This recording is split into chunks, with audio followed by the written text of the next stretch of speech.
who are already familiar with, it's meant to be for those who are already familiar with front-end development, but not necessarily in Angular. It's like a presentation. Hey guys, look how Angular is and how it's, I'm gonna tell you some like tips in the end of things of do's and don'ts.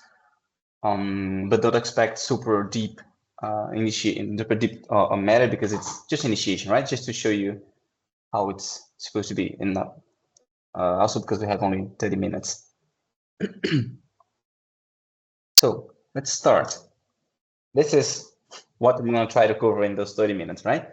I'm gonna like mix and mesh some of those themes, right? I'm gonna explain you the little like rocks, little bricks of Angular architecture, how it works, how it's supposed to be used, and some examples. The examples are going to be just some sort of pseudocode, right? Don't try to copy this and run. It's not necessarily going to run. It's just to explain you the concept. And in the end, we're going to go through more some deep talk, about anti-pattern and view child and all those things. Moving on. So this is like an overview of how Angular orients itself. So because this is the big difference between Angular and the other frameworks out there for building front ends, which is that it already proposes to you a way of constructing things, an architecture, right?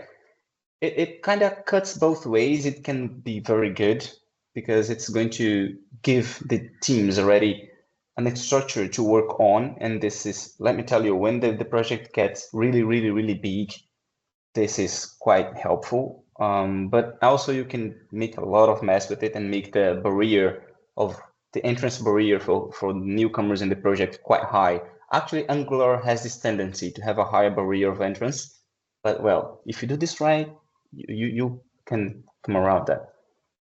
So real quickly explaining here, in Angular, we're gonna have those classic separations between HTML, CSS, and script, right? Just like old Egyptians, but I'm kidding. But anyways, and to do things, to do the heavy logic, to deal with APIs, for example, or business logic, they create those little pack of things called services, which is basically extra logic that you're gonna add to your components. So the components actually what we call the bundle of HTML, CSS, and the script.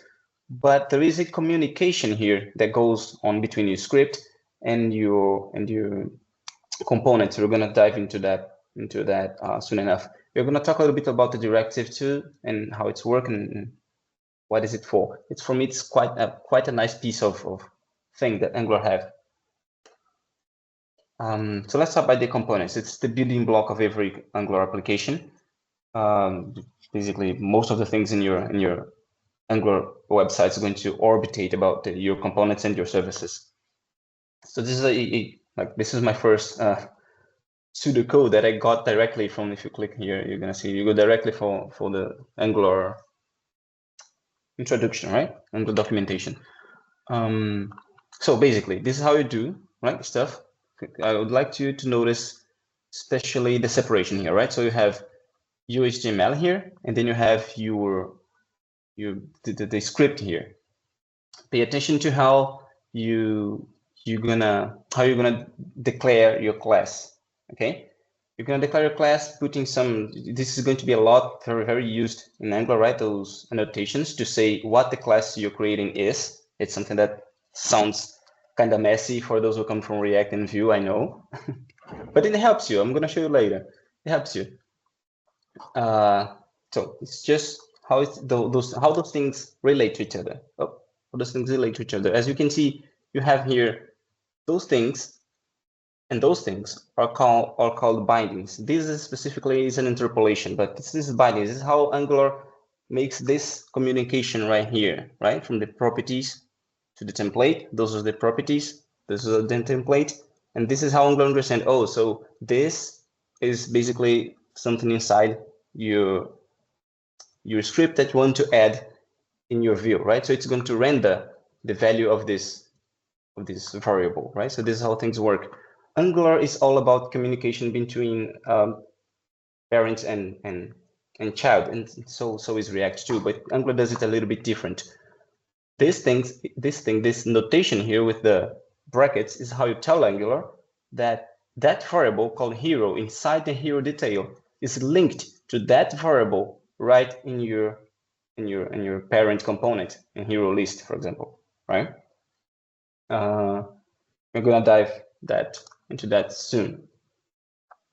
Let's look into the services. As I told you, those are the two main blocks of constructions, right? So let's suppose you still in this idea of creating a hero page. Let's suppose you're gonna get your hero somewhere. So this is just basically getting a mock, but you got the idea here. You can create a class that do stuff. It can handle all the complications of getting a hero, whatever it is. In this case, it's just getting a mock. It could go get in a external API or making some ugly calculations. Doesn't matter. What it matters is that your component does not have to deal with that. And instead of relying on extra patterns, you can already rely on an Angular pattern and simply creating your service. And then you're going to import it like in here. It's going to come here through dependency injection. This is another thing that you're going to hear a lot while using Angular is dependency injection. And you can simply use that logic later somewhere down the line. For example, you have this ng init here that is basically a lifecycle hooks, right? It's like the lifecycle hooks of the React, but here they're just called lifecycle. And it runs when the component initiates, right, in the screen. And as you're gonna see, we're gonna get our heroes and set the things we want to set and do our job. So this is the idea. This is the idea of separating responsibilities here. Okay. Then let's go have a deeper dive into the bindings. Mainly in Angular, we have 3 types of binding, and one that is a combination of 2 of them. So we can see here, for example, let's suppose you're making this little section of the hero here, and you put the health of the hero here, and then you're gonna delegate the creation of the hero itself for another component, right? And then you have your hero list here. You're gonna put all the heroes one side of the other. Okay. When you do this, it's called a interpolation, basically because it goes directly to the DOM, right? The DOM of your component. It goes into the script, pulls out some variable and put in here. Not very hard to understand, okay? Right? While in the hero, that's not the case. You do not want to directly print something in the DOM. You want to delegate this responsibility to someone else. So it's basically in the hierarchy, imagine like a box being the father that has to communicate down or up or both with their children. Okay, how do I do this? Well, this, as you already saw it with me, it's just called property binding, where you bind this property name to this thing, right? To this variable right here. So basically, name the attribute name inside the class component hero is going to be called Nicole. It's going to be holding Nicole. You see the idea? So every time I change in here, every time I do any change in the Angular component here, it's going to be passed through to the name, and the hero component will automatically update. This is how you do this. I know that in React it's pretty much the same, and so in Vue. The difference from Vue and React is the event binding. The event binding is how we do the same type of communication, but instead of being top down, it's down top, it's bottom up. Okay. So this is how the hero says something to its father, right? In this case, attack. So I'm binding the event attack to some method call, right? So I'm calling apply attack whenever attack is raised from hero, and then I do whatever I want to do with it. So this is how the component, the down component communicates with the upper component. But the way this is wrong.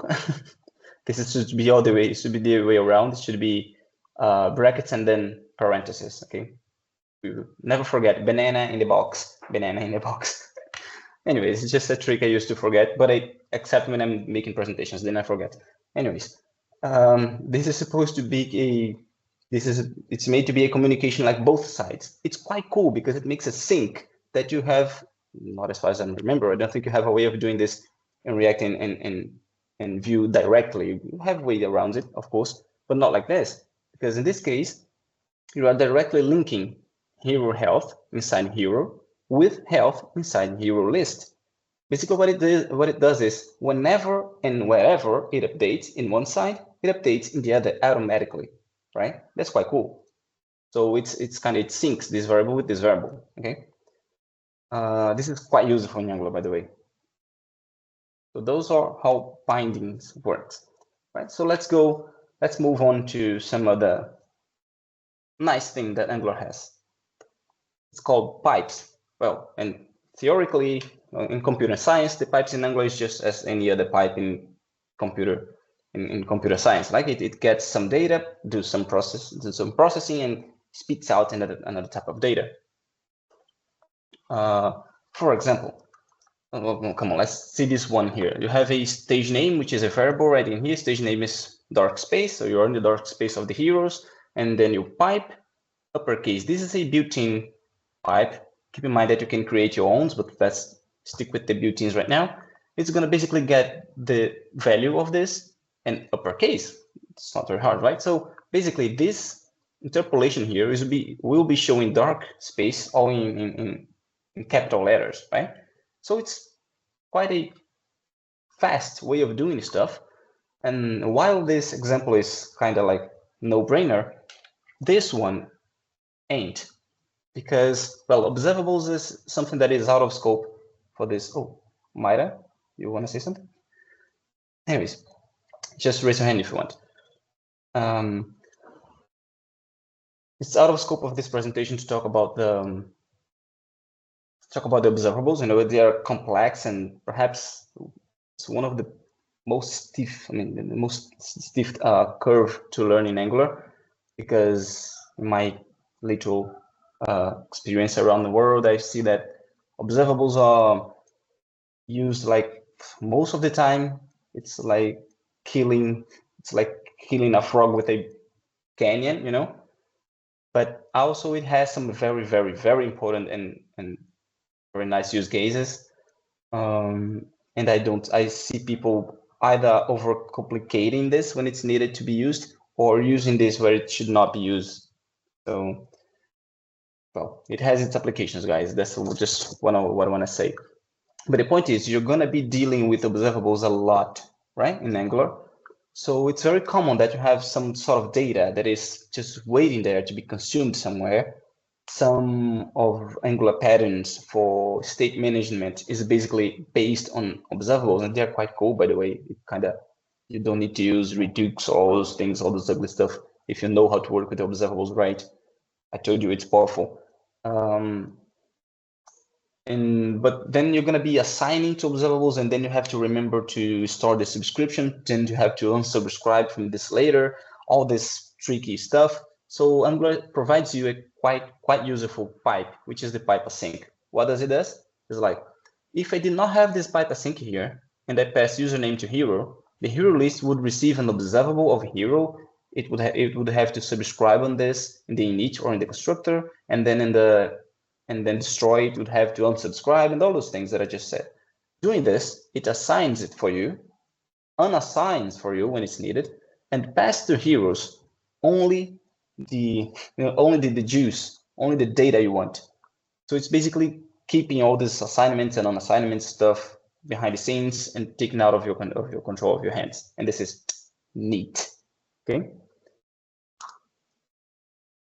Now the directives. Directives, again, it's another thing that you're going to be doing a lot in Angular, and they're quite basic.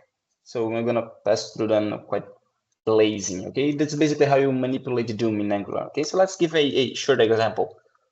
If you have, for example, you have this little thing here. What does it do? Come on, if one of us are experienced programmers, I suppose. So we know that it's just an if, and it's going to do something if you have heroes. Otherwise, you're going to have no heroes. So it's basically going to render this piece of HTML if this condition is true, or this other one if this condition is false. Right? Not very complicated. And it goes for everybody. In G4, you're going to see it's going to iterate and print this thing over and over.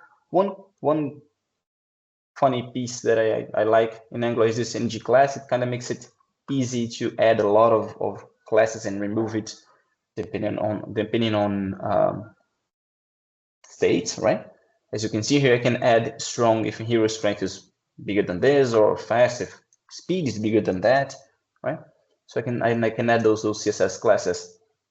As you can see, we have some heroes here with their strength and speed, and it has a name. It's called, what is it? How is it called again? I don't remember now. It's a very technical name for well, it doesn't matter how it's called, but anyways, this is how you manipulate the Doom. So just to make you to give you an idea, for example, if we had this for strong and this for fast, this is what the code would output, right? Just a list with the colors because we changed the CSS. So nothing crazy, right? I know it's a little bit different from how we do it in some languages, but actually I think Vue is not very far from this, I think. Dependency injection. And here I would like to spend a little bit more time with you guys, because the thing I see a lot with people that are coming to Angular is that they see dependency injection in everywhere. They don't understand how it works, and in fact, it sounds like there is ghosting code, like ghost codes coming from from the heavens into your code. You don't know where the things are coming from, and I'd like you to understand what is dependency injection, just so you understand what you're reading when you're seeing the Angular stuff. I can assure you you can just ignore and go on with your life without understanding what is happening. But in myself, I like to understand what is happening. So the dependency injection, basically, let's focus on this thing, right? On the service. How does the service comes to the component to use the logic of it, right? I'm not initializing it. I'm not bringing it. How am I? I just put that private service there inside the constructor, and it magically appears. Why? Well, this is what we would have to do if we did not have the Angular annotations, right? If we had to do this by hand, we are going to have to create a singleton. Now pause for singletons. I know that everybody knows what a singleton is, right? At least I think we do, but singleton is basically a class that have only one instance of this class shared across your entire application, right? And Angular works deeply with singletons, right? Every service is essentially a singleton. And a lot of people say it's an anti-pattern, and okay, it can be an anti-pattern. It can easily become an anti-pattern, but not in Angular. In Angular, they work things to be like this, and it works out if you know what you're doing.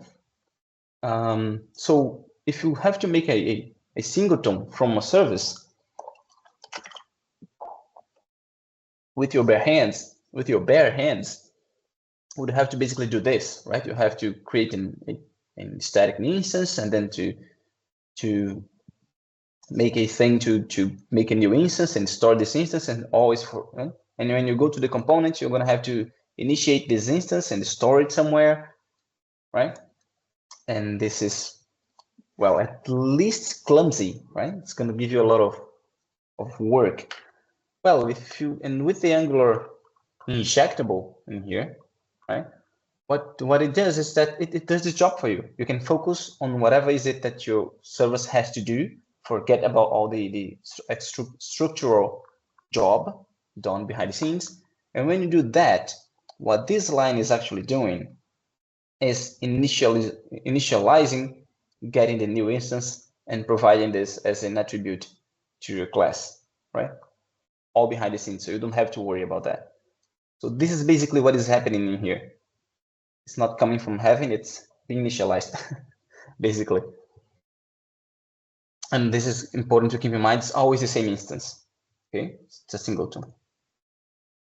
I'm stressing this point because I know it's quite different from the other applications that makes front end. Okay, so guards. Guards is also out of the scope of this presentation because yes, we have limited time. And but I would like to mention this because again, it's a quite useful piece of thing that Angular gives us that the other don't. They do, but through some other libs and all of that. Angular comes this out of the box, and it's quite cool. Basically, it's something that it's some middleware, guys. It's just a layers of software that you can put in your routes that's going to be executed before or after your routes render, right? And this can be used to make stuff like authorization, HTML request interceptions. So you can basically lock the user in some portion of your application because it is on a payment method, for example, or because it is not authorized, or the other way around. I do not let the user get into some portions of the code because he's not authorized. And you can do this with Gordon. It's quite easy. 30 minutes of search will teach any of you how to use guards. They're quite simple, actually, and powerful. Now we get to a point that I'd like to slow down, because we are approaching to the end of the presentation already here, but I would like to mention you two things: your child and services again. But I put here a warning sign because those are sensitive points that I see people committing mistakes a lot when I work out there in Angular, because those are two very, very powerful features that gives you a lot of possibilities. But precisely because of that, as Uncle Ben teached us already, with great powers, great responsibilities, that old joke, because, well, it can make you code messy. So it has some recommended use cases. I prefer, let me show you how it's made. It's actually, the use is quite simple, as you can see. It is simple and it's powerful. Let's suppose you have this combat stage still doing your hero website, and then you have the big balls on the stage, perhaps more than one, don't worry, it doesn't matter. But then you have, in this particular big balls, you put this notation here, and then you add a view child of it in your component, right? So what it does is it fills this variable with the actual instance that is being used right in here. So you have direct access to the properties and methods that are public, of course, in the big boss component class. So basically, you can do everything there. You can change the state, the state of this. You can call methods inside of this, and you can do things like that. The area, someone gives an area attack, and then you go to the big boss and command the big boss to take some damage, right? This could be a legit use case when you, for some reason, have to make the father to call some method inside the children that could not be done otherwise.